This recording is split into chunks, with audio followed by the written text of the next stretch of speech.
Hi, welcome to your Convergence Mentoring Moments video of this week. My name is Wanda Mast and I'm going to speak on how to raise or parent a child in a culture that is not your own. Many of you know Cyril and I came to the US in 2012 to attend the School of Ministry here at Convergence. A few years later, our little son was born here in Texas, so he is a Swiss citizen, he's an American citizen, and actually a Polish citizen as well.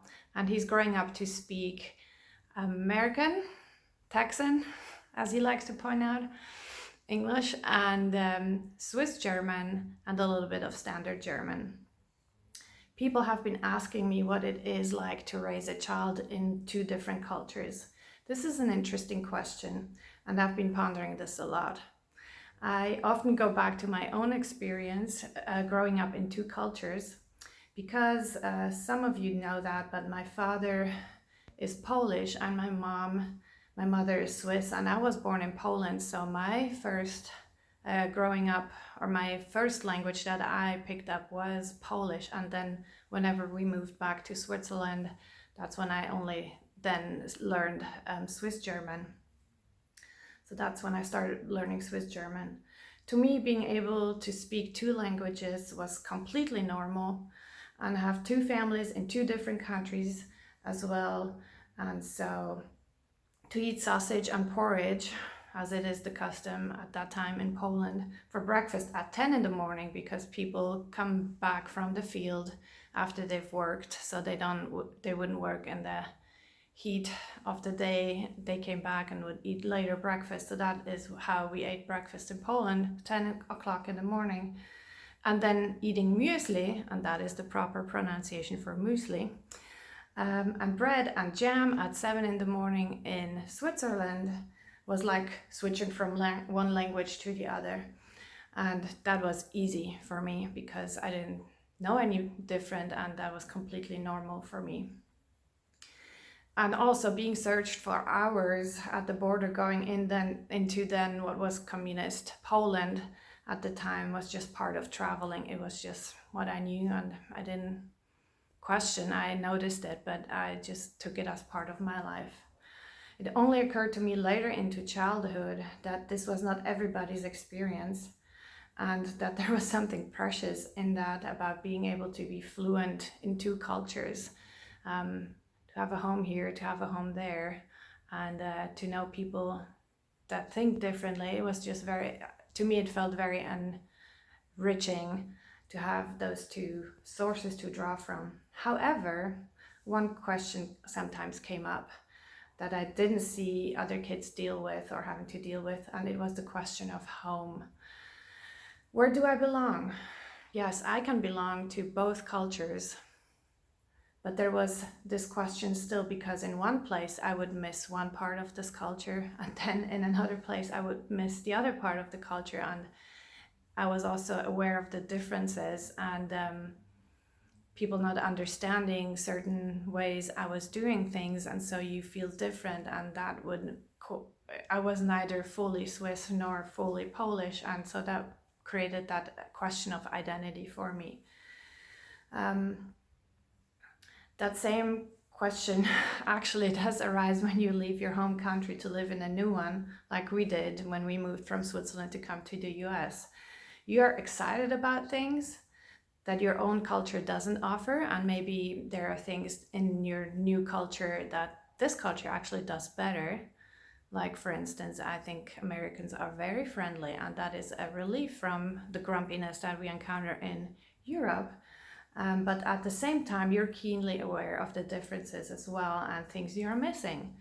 And it takes more effort to make things happen or to recreate things that you are missing. So you have to be very intentional to find what you're missing and then make it happen for yourself. So if anything else, living in two cultures will heighten the identity issue.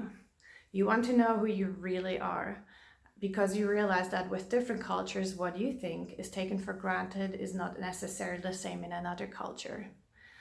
You are also challenged to rethink your values and land on what's really important to you. This can be challenging, but it can also be quite freeing because you realize, yeah, that is actually something in our culture that is not as important to me and I don't need to cling on to, maybe. But the real question for me, again, also in the context of parenting, and then also like going from one culture to the other, is what is culture? And I think it's a good question to ask. So a definition that I have come up with is it is a set of conventions agreed upon by a group of people. These conventions center around language, symbols, beliefs, values, education, class, art, music, clothing, political systems, etc., etc. So a group of people in their specific location came up with a set of conventions, like everyone more or less says, this is what we believe in, this is how we do things, and it becomes an entity in itself.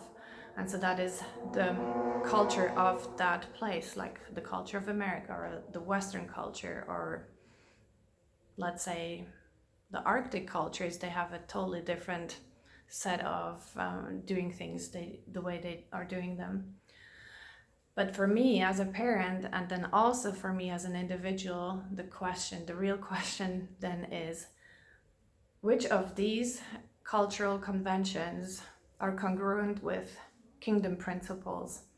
I believe every culture has aspects of God in it, or is an expression of God in the earth. And there's beauty in so many of them, but at the same time, there are also some aspects that don't reflect kingdom culture at all.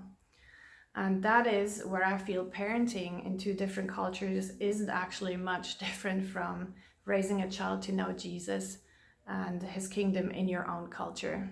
So what you're doing as an American, raising your child in America and being a believer, is not much different from what I feel I'm doing, raising my son here in America to grow up to know Jesus. Let me make an example. In Switzerland, we like to call kids a word that is either loosbub or loosmeidle, and the literal translation would be lice boy or lice girl. The closest equivalent to that in English that I've heard here used many times may be calling your child silly.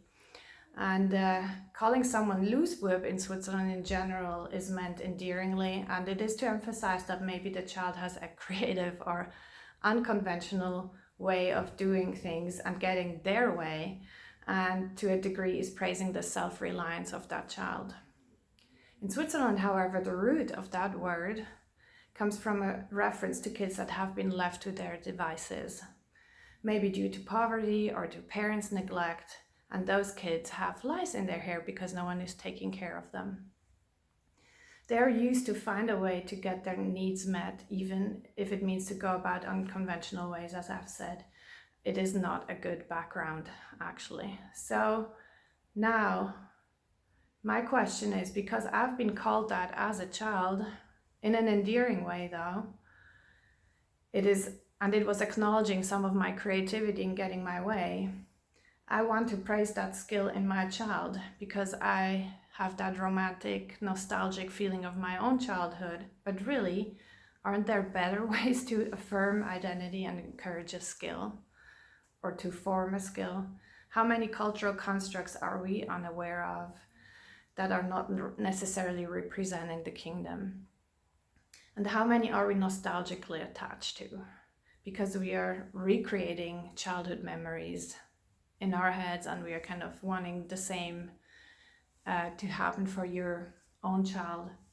In Switzerland, another example, in Switzerland, fairy and folk tales are a huge part of children growing up. So they are mysterious and magical, colorful, and they're very celebrated in early childhood formation education. And I'm not against passing on folk tales or folk tradition, but the sad thing is that because we Christians in Switzerland have rationalized out the supernatural from our Christian faith, we have to feed that need in children through those tales. And in all honesty, they are sometimes brutal and just flat out demonic and scary. So how about we teach our children about Holy Spirit and all the mysterious ways he works? How about we affirm our children's identities in the way God designed them as heavenly citizens who is seated in heaven with Christ? How about traveling to other nations in the Spirit? What about being transported? These are all in our arsenal of things that God does, and we read in the Bible. So I'm not trying to be extreme. I'm just trying to ask questions about things in our culture, be it American or Swiss, Mexican or Icelandic or whatever. And I'm just asking the Lord to highlight those things to us that we are nostalgically attached to without questioning them and seeing what the root is. Are we enforcing something that is not congruent with the kingdom or not? And I'm just asking the Lord to give me kingdom perspective on those things, keeping the good things of a culture and growing and being intimately acquainted with the character and nature of God in His culture. So I bless you in this dialogue with Jesus to be joyful and expectant what He's going to show you. And I hope you enjoyed this video. Thank you very much.